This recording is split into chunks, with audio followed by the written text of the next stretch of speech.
Rather than talking about putting up a fence, why don't we work out some recognition of our mutual problems, make it possible for them to come here legally with a work permit, and open the border both ways? We are a nation of immigrants, but we are also a nation of law. We have a responsibility to secure our borders. Can't have a situation without any kind of mechanism to control it. I voted numerous times to build a barrier. On day one, we will begin working on a tall, powerful, beautiful southern border wall. We are embarking on a 1,200-mile journey from El Paso to the Gulf of Mexico to try and understand where exactly a wall would go and what effects it would have. I think there's people over on that bank. I talked to my parents about it. They said that was them 30 years ago. Any conversation on immigration has to begin with operational control of our border. Is the border on the river, or is the border at the wall? Without the water, we can't operate. They are taking their land away from them. You've got almost 3,000 acres of land that is going to be ceded to Mexico. I don't see how you could build a border wall that's more difficult to cross through than this landscape. The answer is not going to be walls. It is ensuring that our immigration laws match our reality. And way more unites us than divides us. I felt honored to see the area before, but also saddened it may soon change. We were afraid and alarmed, and we felt that feeling for such a small instant. And to realize that those people feel that for years and years made me realize there's a bigger issue than the actual crossing into the country.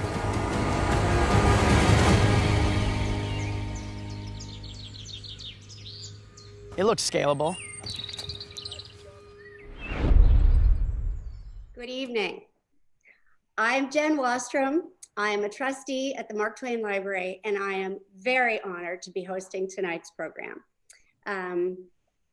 For those who have never visited the Mark Twain Library, welcome virtually. The library was founded by Samuel Langhorne Clemens himself. We have a marvelous, illustrious history, and we're mighty proud of it. For those of you that have been frequent flyers this year of virtual programming, welcome back. Thank you for your patience. And I want to have an unscripted but extremely heartfelt shout out to the two people that are masked in this room with me now. George Avedon and Elaine Sanders are the miracle workers for the last 12 months. Elaine is head of adult programming, George is head of technology.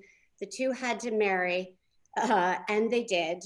And for those of you that have been doing this for the last year with us, you know how effective that process is. So 3 cheers to Elaine and George. Thank everyone for joining us tonight.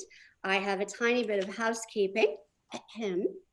We are recording tonight's program, so please let your friends and neighbors know if they were unable to join us.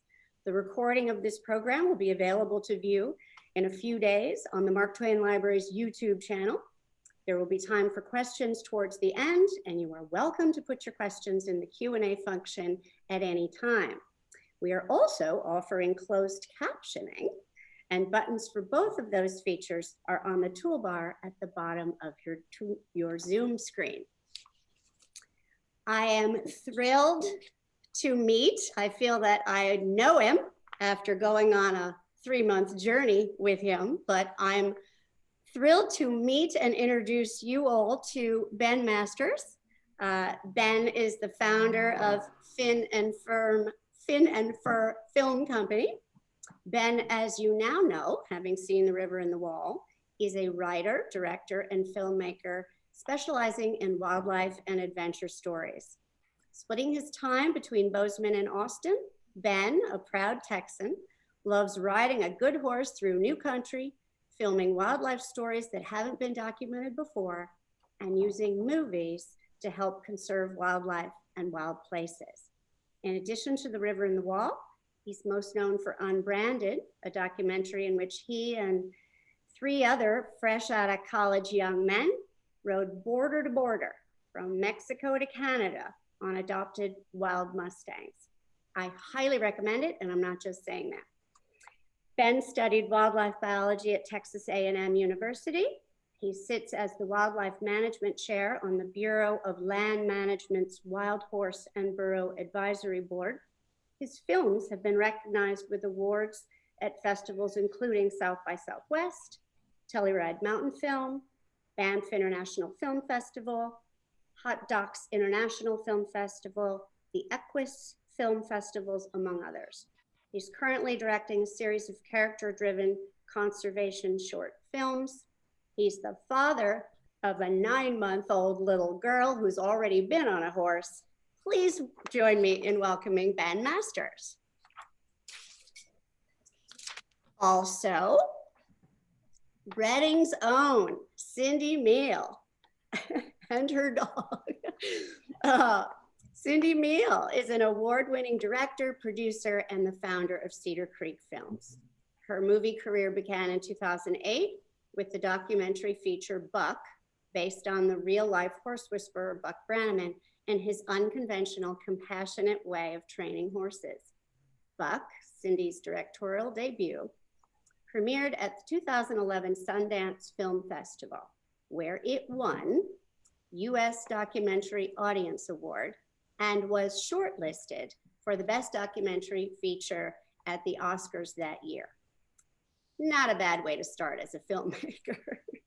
Since then, she has worked almost nonstop as the executive producer on a wide range of critically acclaimed documentaries, including the 2016 Trapped, which was also chosen to premiere at Sundance and won jury prize. Most recently, Rewind, the compelling documentary about the cyclical nature of child abuse, which premiered at Tribeca in 2019 and was shown on PBS last May. Cindy's film, The Dog Doc, which she directed and produced, also premiered at Tribeca 2019. She had 2, ladies and gentlemen, at the Tribeca Film Festival. And she will be back here at Mark Twain Library with the subject of The Dog Doc, Dr. Marty Goldstein, who is a pioneer of integrative veterinary medicine, for the second in our documentary series. And that is on June 22nd. So do mark your calendars. The River and the Wall is her second collaboration with Ben. Cindy was also executive producer on the film Unbranded. She and her husband, Brian, have 2 beautiful grown daughters. They live high on a hill near here in their not so empty nest with a menagerie of beloved dogs, a giant gorgeous cat, horses, and chickens. Welcome, and thank you, Cindy. Thank you. Thanks for having me. And Ben. I hadn't seen Ben in a while, so it's really cool to see him, get to catch up. I know, but now the pandemic's over. We gotta go rendezvous in person and have a good time. Oh, it's over? But anyway, we'll talk about that later. But I will see you. Something tells me there'll be a horse. I got my vaccine. It's over. We'll see each other soon. Okay, I'm diving right in, Ben. Let's go. Okay, here we go. You said in the film that you wanted to make the river and the wall to try and understand where a wall might actually go along the Rio Grande and what effects it would have on the wildlife.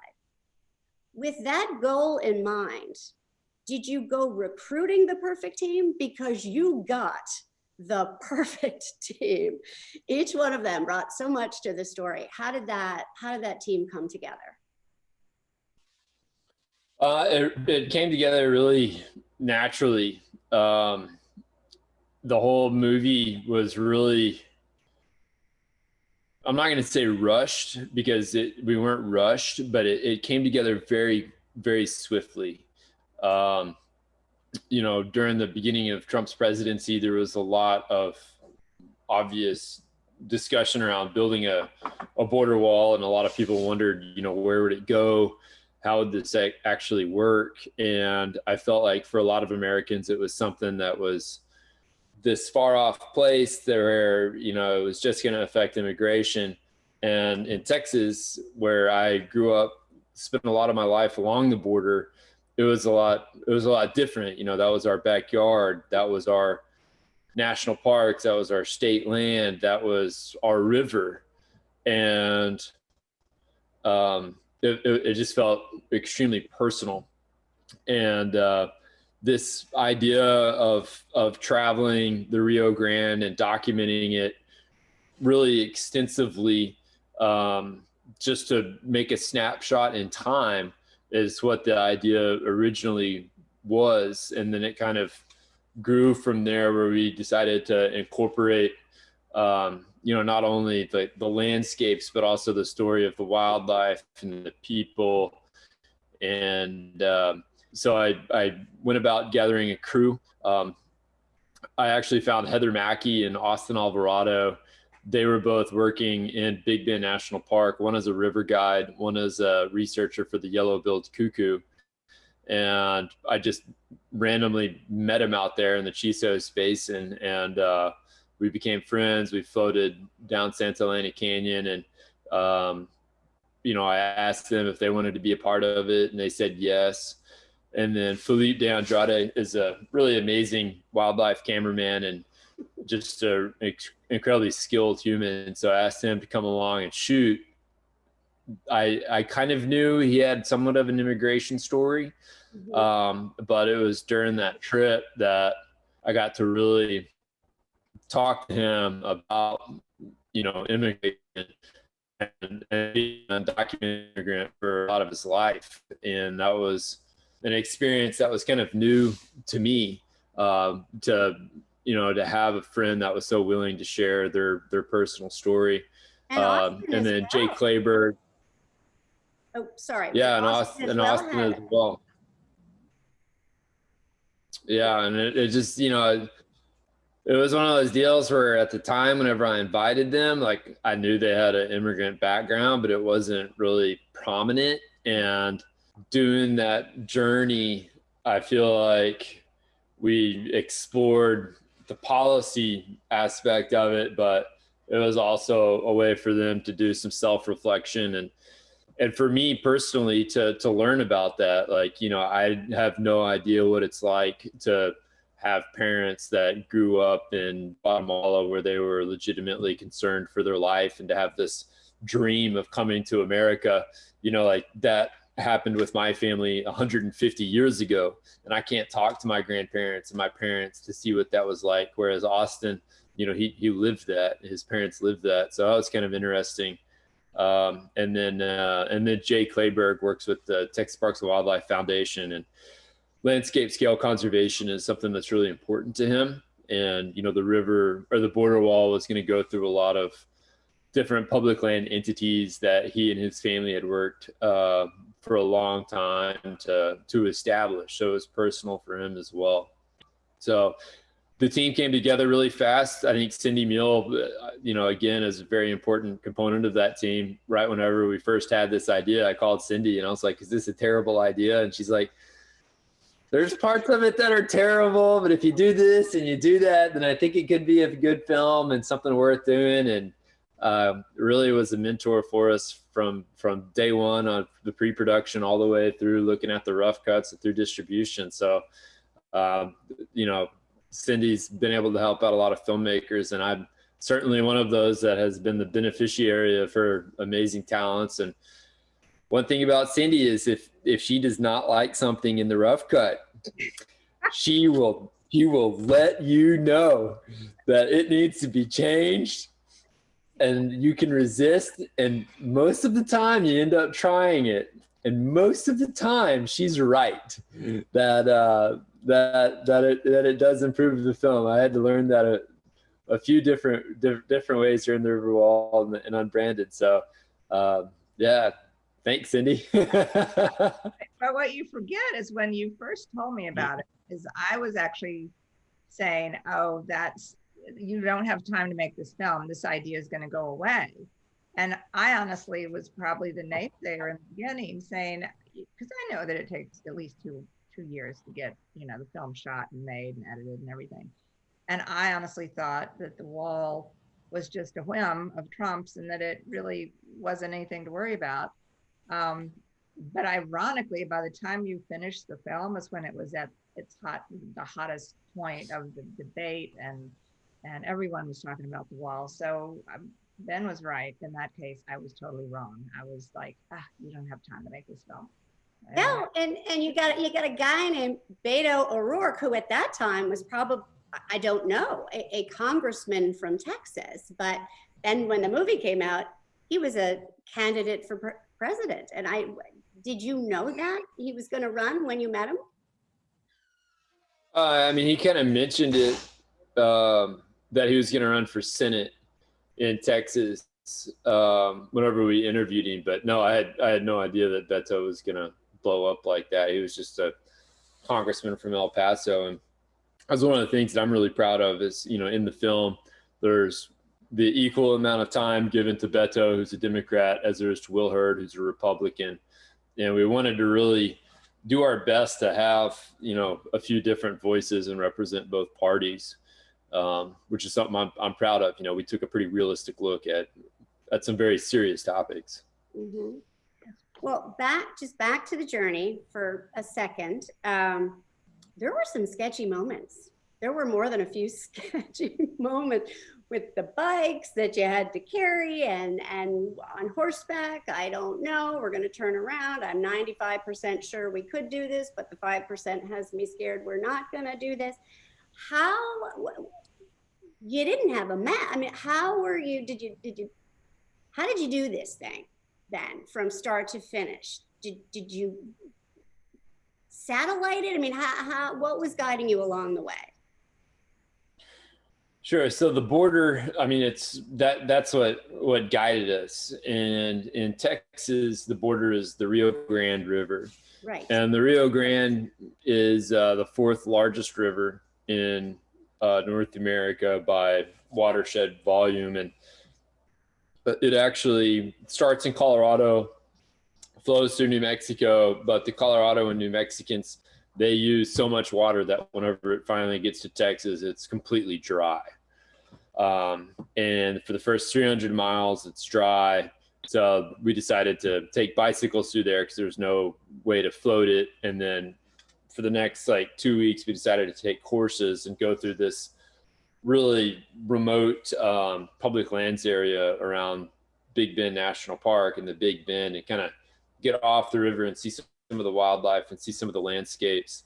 Because in that particular part of the border, if there was going to be a wall that would be built, there's massive canyons and rugged country next to the river. So you would have to build the wall in the nearest feasible location, which in that country is miles away from the river.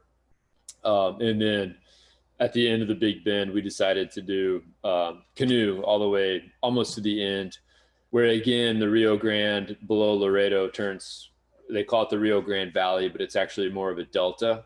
Mm-hmm. And it kind of spills out across this large floodplain. And today there's a bunch of irrigation and dikes and levees. And we went back to the bicycles to kind of ride along these levees and meet with the different people, the different farmers, some of the different stakeholders that would be impacted by the wall. And so largely the mode of transportation and the logistics was driven by geography of what was that section of the border like and what was the best way to see it and meet the characters and see the wildlife along the way. I see. It was an awesome trip. I mean, I would love to do that again. And I mean, it breaks my heart. Right now there's images from that film where, those are the last images that there are like that, a bunch of those aerials. I mean, there's been a border wall constructed through different parts of that film. And yeah, I feel like it was very important to document the border of what it was like at that period of time. Mm-hmm. And, we have all that media available. We donated it to a library here in Texas just to have it as this is what I look like in the year 2018. And who knows what's going to happen in the next few decades. I have no idea. Well, it's like now. I mean, did they get rid of the flora? And when you say it looks so different, what does it look like? I mean, they built a 30-foot high wall with a 150-foot enforcement zone and massive floodlights through part of that stuff, and especially down in the Rio Grande Valley. What's that? Do they clear that land? I mean, is it just clear cut, or how do they put the wall there, you know, because there it was so wild. Yeah, I mean, you had to build roads and the infrastructure to put a wall up, and then they have what they call like a perimeter zone. So depending on where it's at, they'll have like a bulldozed asphalt, not asphalt, but just like a bulldozed area south of the wall for 150 plus feet with big headlights that kind of look towards the river. And that's the wall construction. And it, like a lot of it, like, I mean, and people ask me, like, you know, does it make sense in some areas? And I understand it in some areas, like I get it.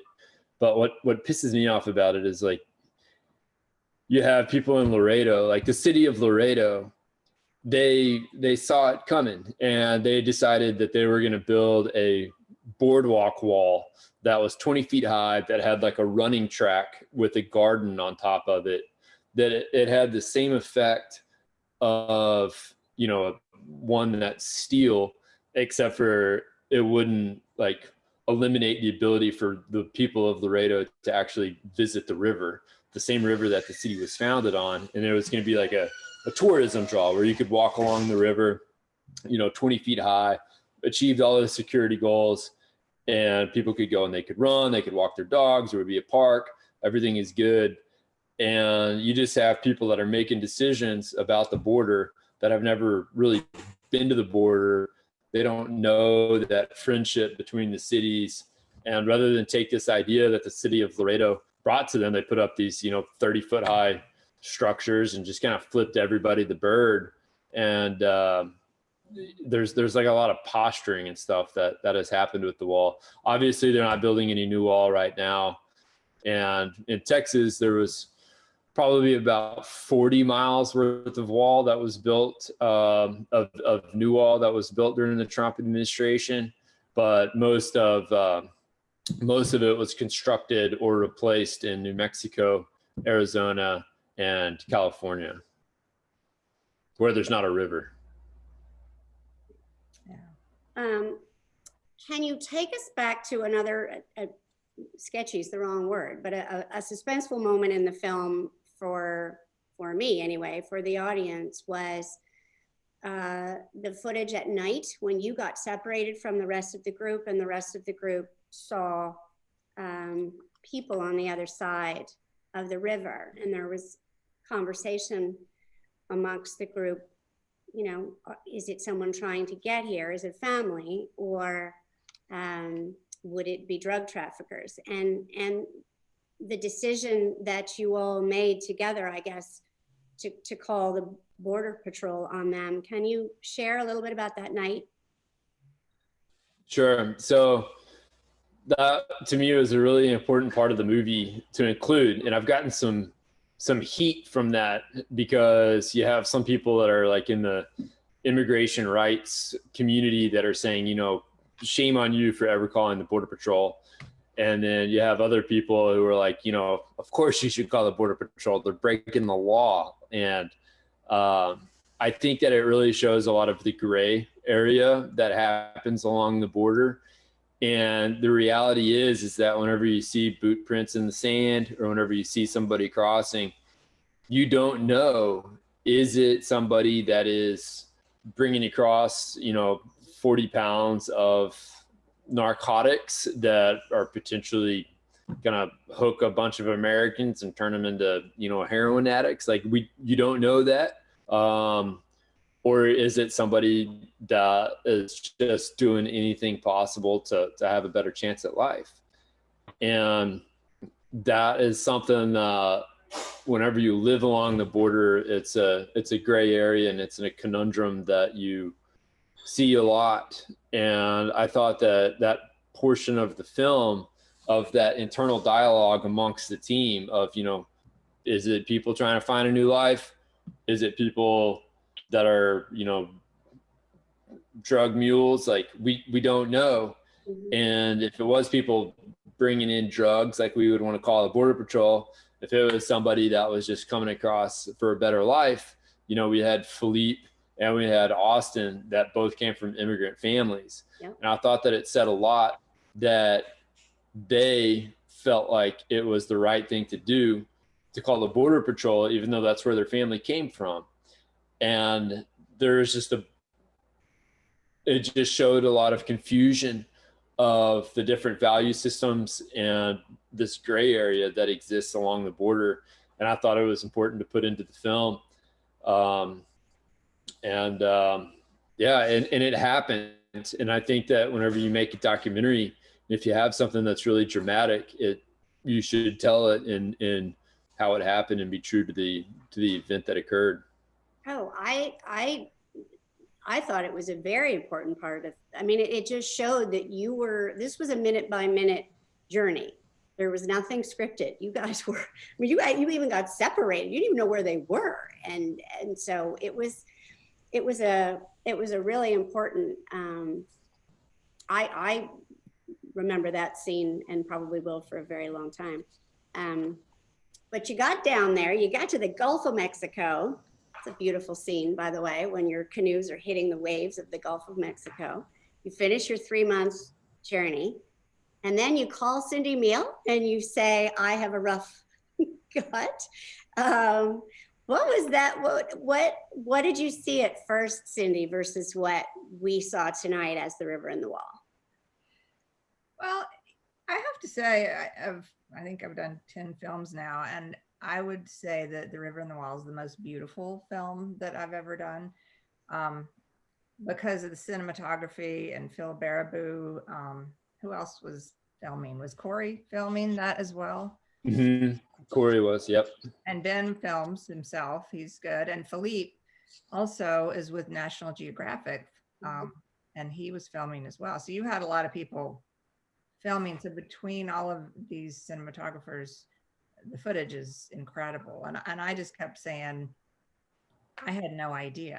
I think one of the most often heard comments, and Ben, you probably know better, is that people see this film and they just say, that's Texas? You know, I cannot believe that's Texas, where you envision this sort of barren desert, tumbleweed kind of place. And then you see that and it looks like the Grand Canyon, which we went through and unbranded, and definitely remember how that looks. But it was so beautiful. And it was a real important, I knew that it was definitely a real important film to tell people, because I think everyone has a different idea of what a border wall is and what Texas is, or what that would look like. You kind of think it goes right along the border, but it really doesn't. Like he said, it could be miles away in some of the most rich farmland in the country.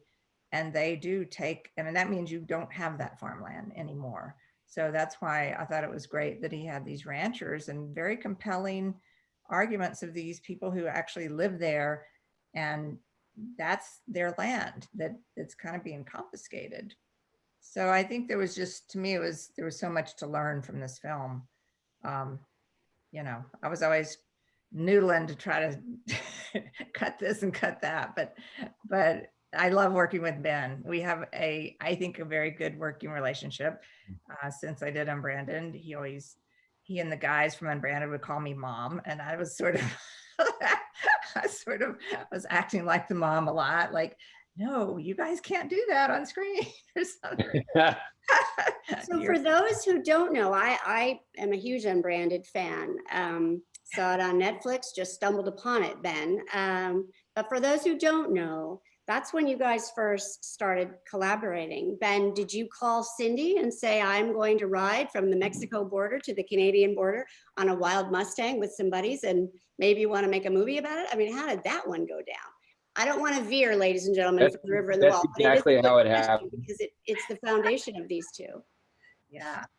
So pretty much what happened is we had no idea how to make a film. And well, I take that back. Phil Baraboo, the director, he had a good idea, but he'd never made a feature length before. And we kept thinking to ourselves, like, all right, we have these other films that we want to aspire to, one of which was Buck. And we kept watching Buck and seeing how they shot the horses, how they integrated like a horse story and with a human character.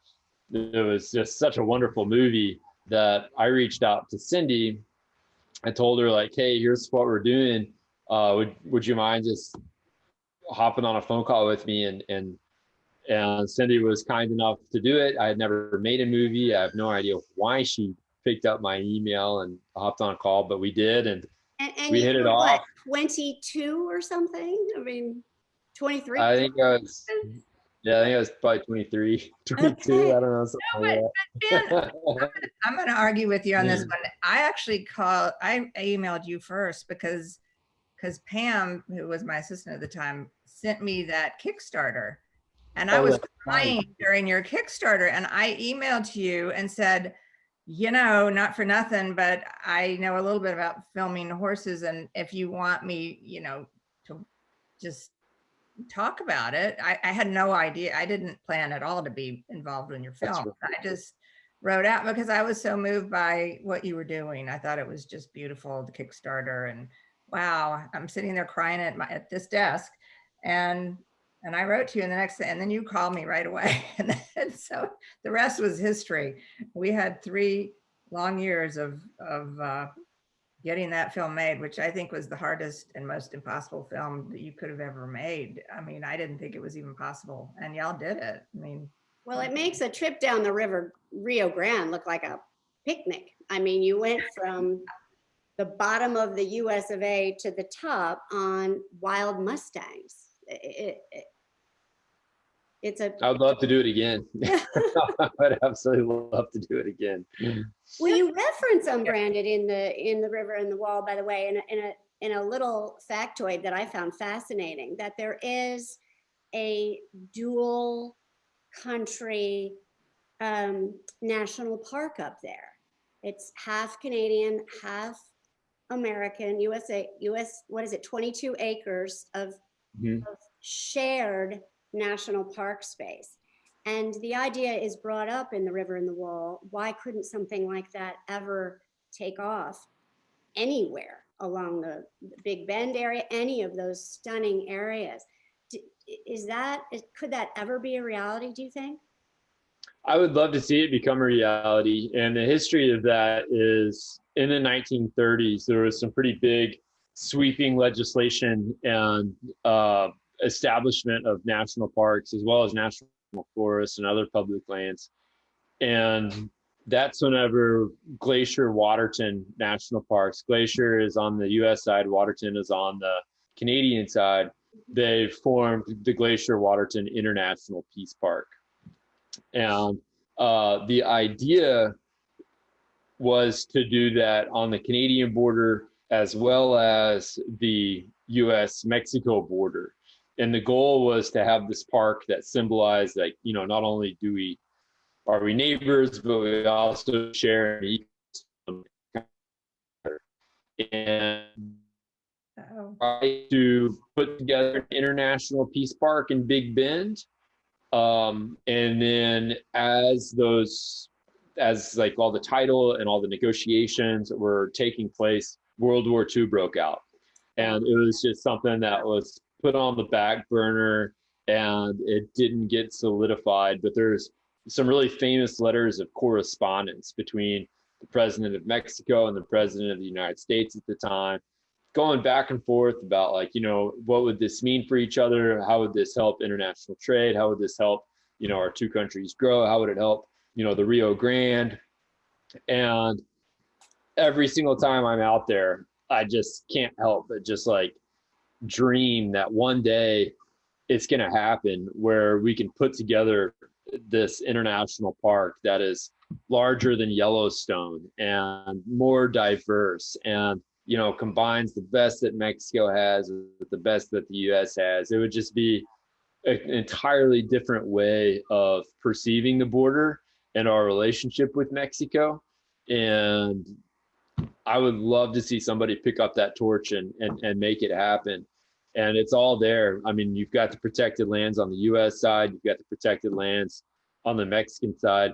In my opinion, I think it is the greatest conservation potential that we have in the United States for a big visionary to like try to tackle.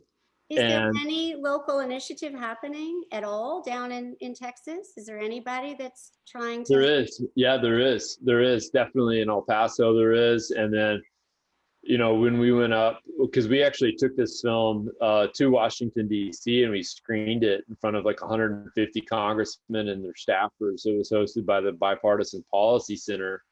And it was something that was brought up then as well. And it's one of these things that people always make excuses on why not to do it. You know, how the border security, it would be too complex. And the fear that I have, like the big scary fear that I have over the next few decades is that you have this area around the Big Bend and in Mexico where you have these area protegidas, these big protected lands in Mexico.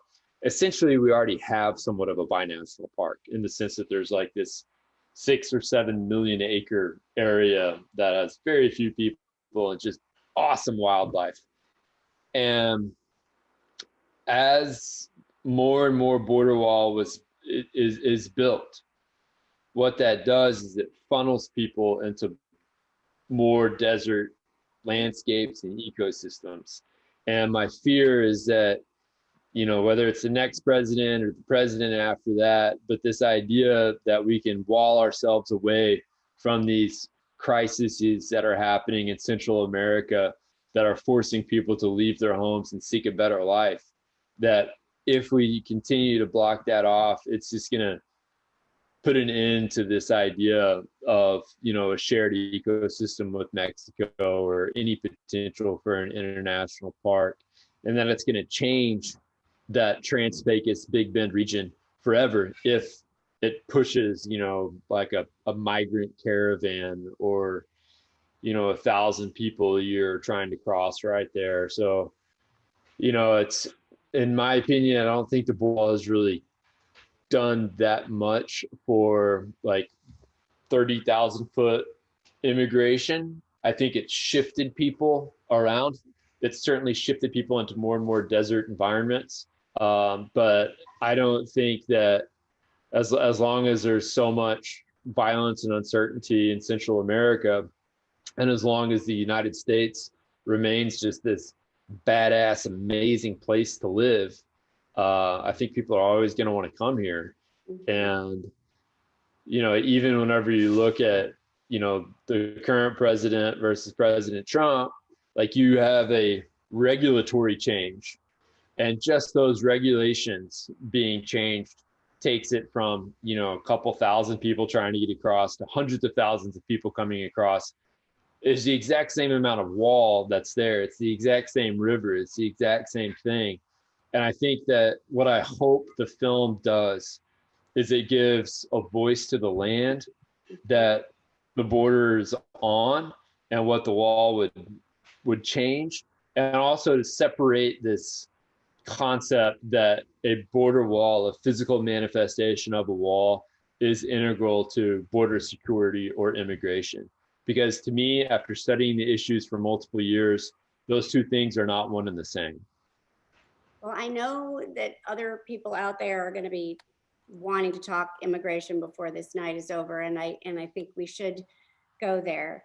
But before we get off production completely, the music, Ben, the music in that film and the way it's interwoven with the gorgeous cinematography, the drone shots with the soaring music, like, I love you both, documentarians, to tell those of us lay people how the heck the music happens, because pick a documentary, any documentary, music is critical. And I thought it was stunning in The River and the Wall. Thank you. You want to take that one, Cindy? No, you know a lot more about the music in River and the Wall than I do. I mean, to be fair, when you were making that film, I was directing the dog doc. So normally I'm a lot more hands-on with films, but honestly, and I then can attest to this, because I really wanted to come down and do some of your interviews and stuff. We talked about that early on, and we were just slammed with all these dog stories happening, you know, up here.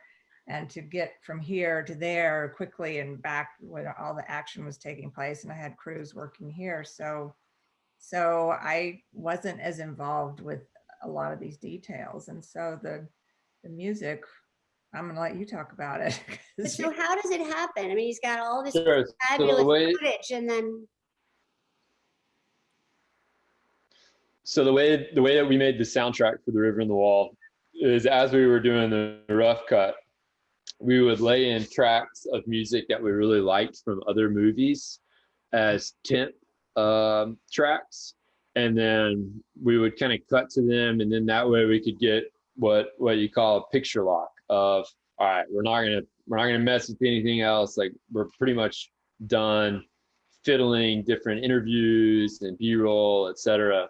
And at that point in time, we sent it to a composer by the name of Noah Sirota, who, in my opinion, is one of the most brilliant people on earth today. And he's, I think, like 32. He's, you know, and one day I think he's going to be like a John Barry or a Hans Zimmer. I mean, he's just unbelievably talented. And what he did is he took all of the temp music out, and he looked at the footage. He actually just recently came out to see the place for himself, but he tried to develop a sound for different characters in the film, as well as the landscape and the issue. So he would develop motifs and themes that would come in and out with music, and then he put down a temp score first, based just with like electronic piano and orchestra and everything. Just made it up in his head by himself, and then once that got the green light, he then had it composed by a 25-person band in Bratislava. There is a orchestra there that specializes in film scores, and in one afternoon they did the entire score for The River and the Wall. And then the percussionist was a percussionist that specializes in Central American drums. So we Central American thematic elements into the percussion, and then we had a guitarist by the name of George Doring, who played about 10 different guitars. He spent 2 days playing different guitars and added all the strings, as well as some of the bass and some of the acoustics. And yeah, I mean, Noah Sirota just absolutely crushed that score. It elevated the film to a whole new level, and I think he did a great job of making music that embodied the border. It's fun to hear how that, I mean, it's fascinatingly fun to hear how that happens, because actually, now that you tell me that, like every time Felipe is on screen, there's like fun little, you know, there's going to be some shenanigans happening with that guy. There's like a Felipe theme song going on. He's got to climb a wall. He's going to do something. So that with all of the characters that are, with Heather, with Austin, they have different instruments, they have different thematic elements. The river has its own theme song that is recurring. And then what was so brilliant is at the end, at the completion of the film, he brought all of the different thematic elements of all of the different characters plus the Rio Grande into one. And that's whenever you had that big swell, and he like brought it all together, and just the way that was beautiful. He nailed it. Yeah. Okay, now I'm going back to Amazon Prime to watch the end of the film again, so that I can hear that. No, but that is. It's actually on Spotify. The score is on Spotify. The River and the Wall score, and I mean, it's good enough to just listen to. Yeah. It's great. It is great. No, I was going to say that is usually what you do as a filmmaker. You have sometimes during the rough cut, the composer wants to start creating, a theme for a certain character, or just the whole shebang. And So, but by the time you really get a locked cut is when they really go to town, and they do write the music per scene. And sometimes you don't want music. Sometimes you really want silence and just dialogue, or just hear, the audio. So every movie's different, I think. And so you work with different composers, and, a lot of times you find your favorite, which I think Ben and Noah are very good together with their films. But it's always rushed. The thing about music composers for film is that they never have a lot of time, because usually by the time you lock your film, you're aiming for a film festival or something. Like, oh, we got to be in Sundance, we have to submit by August. You have 2 months to create all the music for this film, which is often the way it's done. So composers for films have to be really good, and they have to be really quick, because it's rare that they have, oh, I have a year to create this beautiful music. So when you see that amazing music, I mean, how long did it take for him to actually do that score, Ben? Probably 6 weeks. And that's Right crazy, about. right? And then That's they crazy. go and do that Yeah. whole orchestra. And I watched it when they did it. It's the same one that did Unbranded, right? Where you're up 3 a.m. and there's a guy in London that's doing it, and yet the orchestra's somewhere else. It was crazy. Well, you nailed it for Buck too, Cindy. And that is it an Eddie Vedder song at the end? Right, it's Eddie Vedder. Just Breathe. So many people would write to us and say, who is that singing? And so many people wanted that soundtrack too. But yeah, it's always nail biting to get the soundtrack on a film. Well, when it's right, as this documentary novice viewer can tell you. Here is a question. Tell us about the donkey, Ben, the little donkey.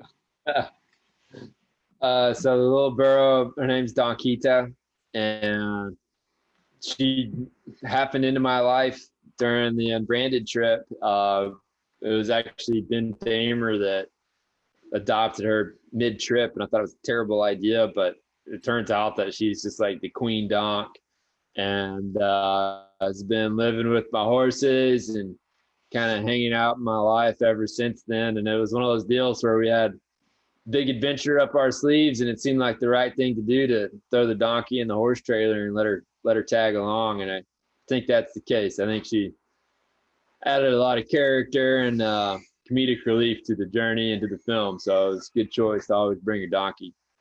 Well, full disclosure, audience, I asked Ben about the donkey beforehand, and he said she was his emotional support animal. I want to meet her. If you want to see how she really originated, you'll have to watch Unbranded, because that's where she first shows up. And seeing Ben try to learn how to lead this donkey, because she was wild. So you didn't put a halter on her and just say, let's go.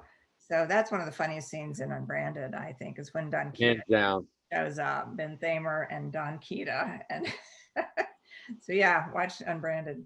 How old is she now? I mean, if you were 23 when you adopted her, you probably didn't know how old she was at that time. Yeah, we don't know how old she is. She's probably like 15 to 20, something like that. Oh. Not that old. No. Donkeys can live for a long time. Okay. She's doing great, by the way. She's got all of her friends. Well, shout out to Donquita. In our remaining moments, and I don't want us to get terribly serious, although I think we probably should. You finished the film, was it 2017, Ben? Mm-hmm. Yeah. So 4 years later, a lot has changed. We have someone different in the White House, and we have tens of thousands of immigrants trying to get into this great country of ours. Is there anything either one of you would like to say? Is there any message that the movie puts out that perhaps is worth repeating except for the ones that we talked about. I think that we should probably, 4 years later, immigration now versus immigration then. What are our thoughts? I mean, I think it's important to recognize that immigration is a really serious issue, and to think that it's not, or that it's, you know, not a big deal for there to be millions of people that are undocumented in the United States isn't like a very serious topic that should be addressed. And I think that it's a challenging topic to discuss because it's become so polarized, and because it's like real living human beings that are being discussed. This isn't a budget issue. This isn't like an excess wild horses issue. This isn't like a timber harvest. We're talking about people's lives. And it's so tough because very few people want open borders, for there to be no regulation. And at the same time, nobody wants to find people that are like Philippe or like Austin Alvarado and say, no, we don't want you as part of the country, because those are amazing people that are awesome Americans. And I think it's just really important whenever we talk about these big topics to remember that, you know, there may be 100,000 people, and all of those people have their own stories, and they all have where they came from. And it's easy to just kind of like clump them into one group and to kind of lose that individualism. And I think it's important to recognize that they're coming here because they're in a bad spot, or they're seeking opportunity. And it's not like they want to leave their homes and come into the United States. Regarding a border wall, in my opinion, I don't think that the wall, like a physical manifestation of a structure, is really that impactful in stopping immigration into the United States, illegal immigration into the United States. I think that in some areas it has a deterrence effect or a slowing down effect, where, you know, rather than people being able to run through it, it takes, 2 minutes to cross over it, or they have to find a different way, so they get pushed further into the desert.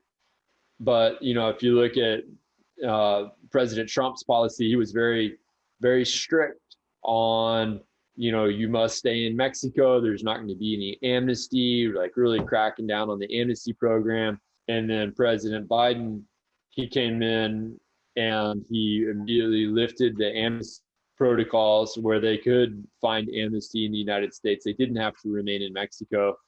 And that right there was a light switch, that there was press across Central America of people saying like, all right, there's a new president, policies has changed, and now's our time to go. So they came. And that doesn't have anything to do with the border wall. That has things to do with the actual immigration policy itself. And I think that that's something that I wish people would recognize more, is that there's a lot of nuance in this. And there's a large difference between a physical wall and like border security and immigration reform that is achievable, enforceable, realistic, and humane. And it's a tough issue, and it's an issue that I think politicians don't do a good job of discussing in ways that are constructive. And I hope that the film, I think that there's a degree of evergreenness to the film. I don't think that the issue is going away. And I think that it has done a good job of opening up conversations for people to have about these topics that are really difficult to talk about. I agree. And so does Cindy. Did you want to address that before there's a fabulous comment question that I think might be a nice way to end tonight, but I'll hold it if you wanted to weigh in on that. I would just say that I totally agree with what Ben's saying. I think it's a very misunderstood issue. I think this film really helps to shine a light on some of the reality to it. And I think that putting young children in cages is very inhumane. I know that we all think that we, you know, have good hearts, and you can't say that you have high integrity and good morals, and yet it's okay to put that kid in a cage. And it just, to me, it makes no sense. Like, there's got to be a better way.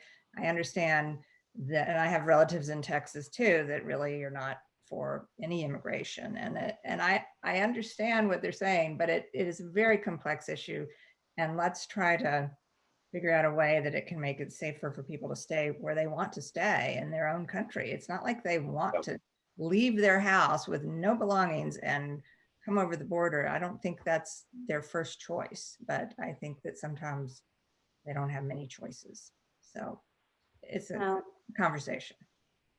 A thoughtful viewer out there tonight says, I wish this film could be shown in schools. And I remember, Cindy, you heard that at the Newport Film Festival when you shared River and the Wall a couple of years ago. I wish this film could be shown in schools. They only hear about the border on the news. Our children have no true idea what the border is. I know I didn't until I watched this fabulous movie. Also, are there any organizations either of you could recommend that you're involved in preserving the ecosystem at the border?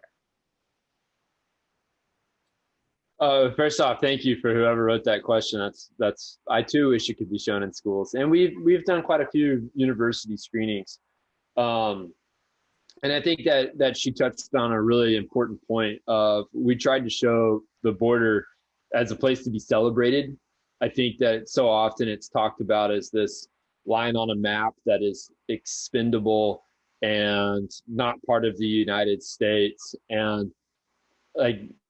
Come and visit, like come and float down Santa Elena Canyon, come and cross the border, go into the town of Boquillas, come to, you know, El Paso and go into Juarez to the night for dinner. You know, it's an amazing place. And it's really just this blend of cultures, and it's a really unique part of the United States that isn't like anywhere else. And I think that that's something that should be celebrated. Mm-hmm. And as far as organizations that are working on conserving the borderlands, particularly in Texas, I feel like there's one that I truly love that is just always fighting for the river, always fighting on behalf of, you know, the fish and the native species, and they've got an uphill battle, and that's the Rio Grande International Science Center that's based in Laredo, Texas. They do community paddle trips, they take kids to the river, they raise funds for revegetation work, they work with people in Mexico to ensure stream flows, and they just are amazing people, and they're constantly underfunded, they need help. But with what they have, they are able to accomplish so much. It's an incredibly admirable group. And I've had the extreme honor to get to do a few events for them. They stick out to the top of the mind. Another one that's doing a lot of the research and conservation work, particularly in the Big Bend, especially for research side, is Borderlands Research Institute based in Alpine, Texas. They're gearing up to do some bear studies. That's a big species that would be impacted by a physical wall, as well as just doing a lot of work in conserving that area and figuring out best land management practices. So those are the two organizations that are at the top of my mind, and both of them are full of stellar individuals doing really important work. Thank you. Thank you. I hope everyone jotted that down. If you didn't, this is being recorded and you can fast forward and get it at the end. Ben Masters, Cindy Meehl, thank you both for spending a Tuesday night with the wonderful fans and friends at the Mark Twain Library. Your boundless creativity and talent are just really, really inspiring, and pulling back the curtain on the process it's amazing. To this neophyte. So thank you both very, very much. And for those of you out there, part 2 of our documentary series will be on June 22nd. Cindy will be back. And sitting in Ben's chair will be Dr. Marty Goldstein, the dog doc himself. So for the Mark Twain Library, I'm Jen Wastrow, and thank you all very, very much tonight. Thank you for having us. Thank you all for watching. Bye, Ben. See you, Cindy. Come visit me. I will. Pick up some of those snakes out down in Texas. All right. Say hi to the donkey, Ben. All right. Bye, everyone. All right, you got it, Jen. Y'all have a good night. Thanks again.